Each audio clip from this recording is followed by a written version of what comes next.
to deal with. So then you get some idea of the complexity of this, but then our counter argument to him was, why is that a complexity? Yes, maybe initially it is, but that's our strength.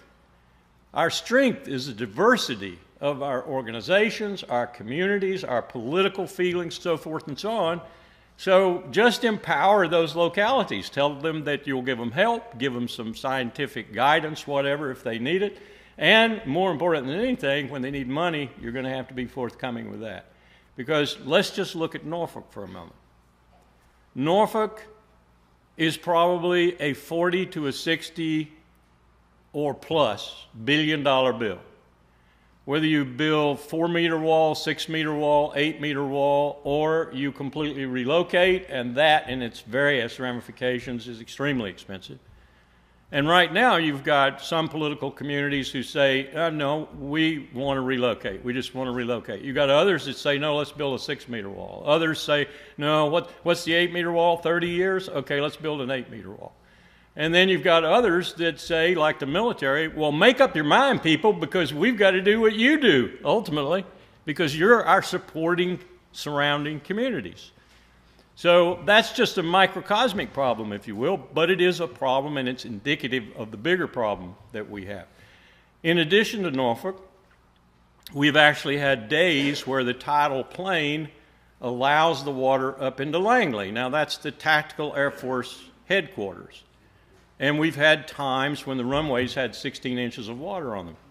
And so you can't take off tactical fighter aircraft in 16 inches of water. I mentioned earlier that we actually had, to some of you, we actually had some problems during the flooding in North Carolina. We could not move the nation's strategic reserve, the 82nd Airborne Division. They simply couldn't move because of the flooding.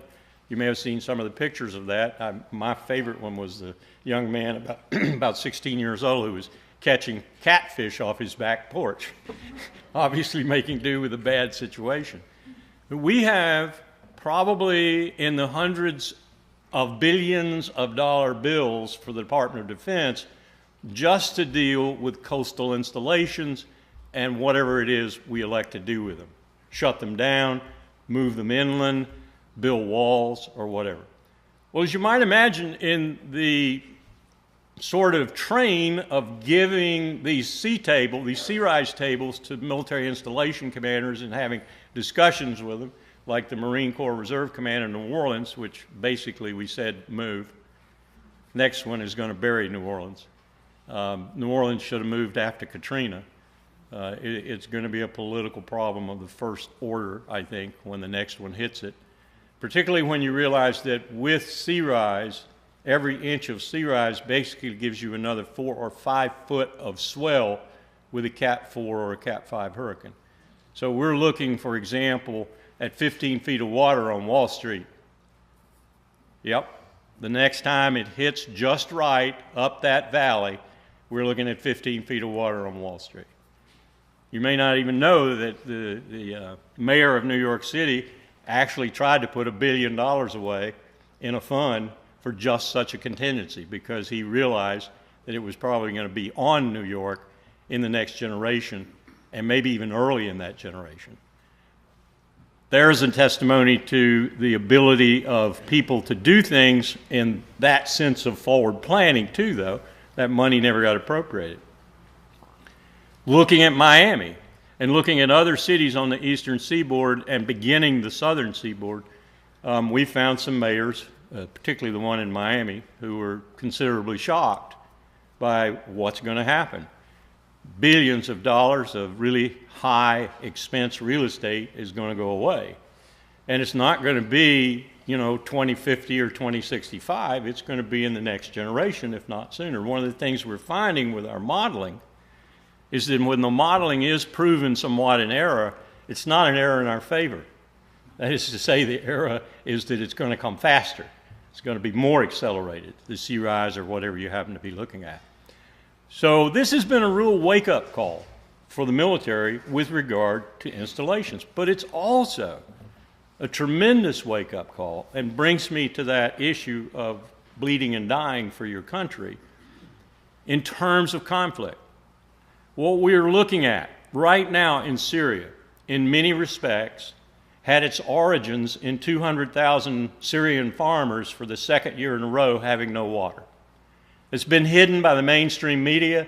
No one really talks about it much. No one wants to talk about it. But all of our models show us that Southwest Asia is probably going to be one of the worst hit, with some surety right now, one of the worst hit regions in the world in terms of desertification, lack of water, lack of arable land, thus lack of food, and populations that are 50% or more under 50.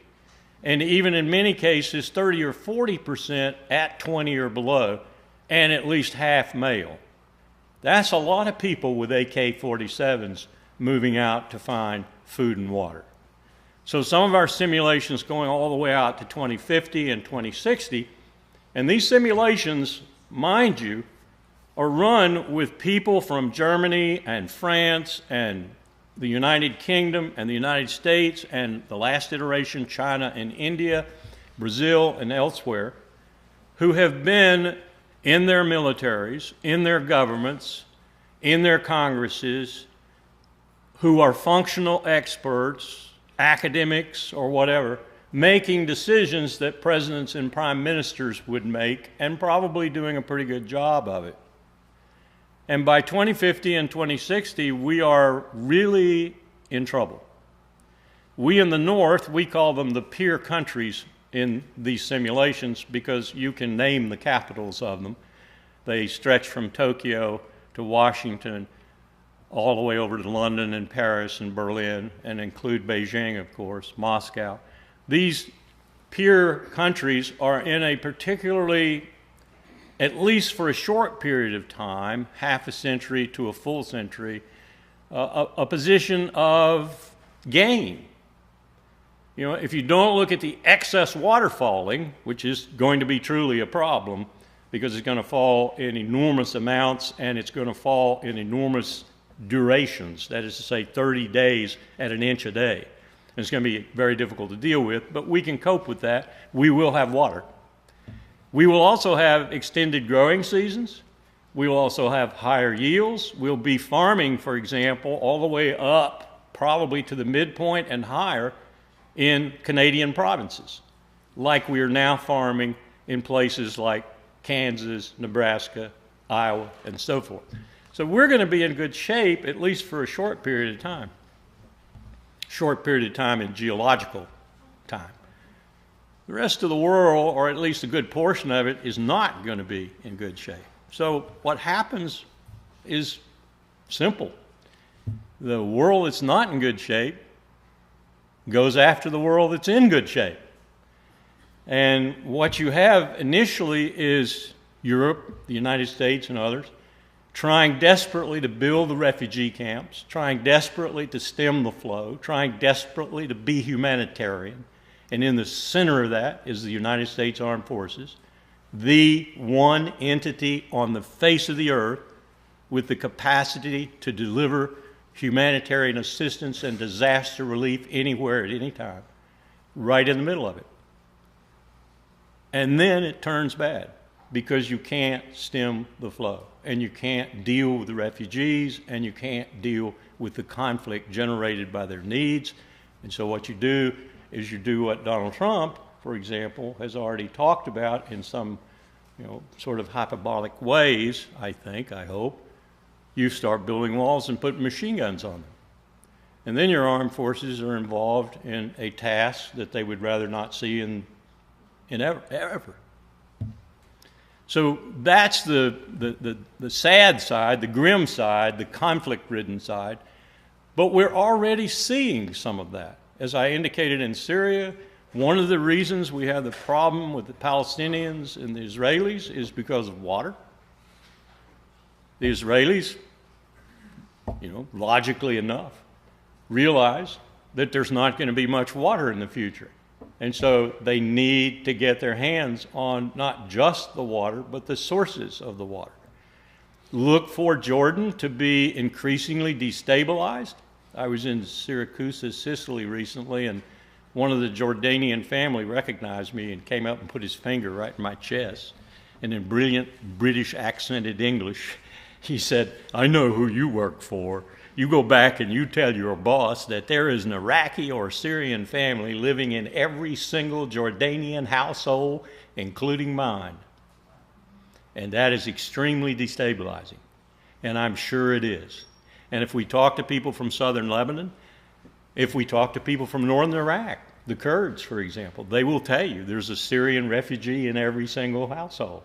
This is extremely destabilizing, and it is a part of what started with a lack of water.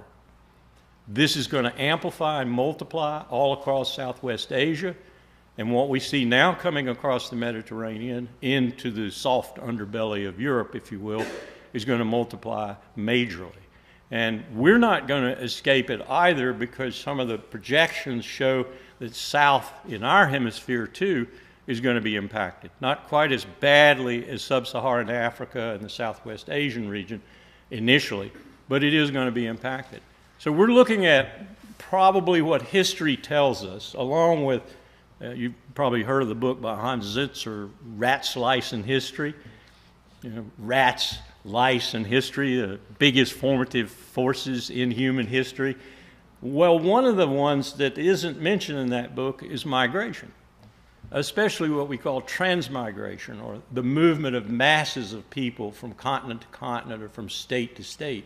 We're going to see that big time.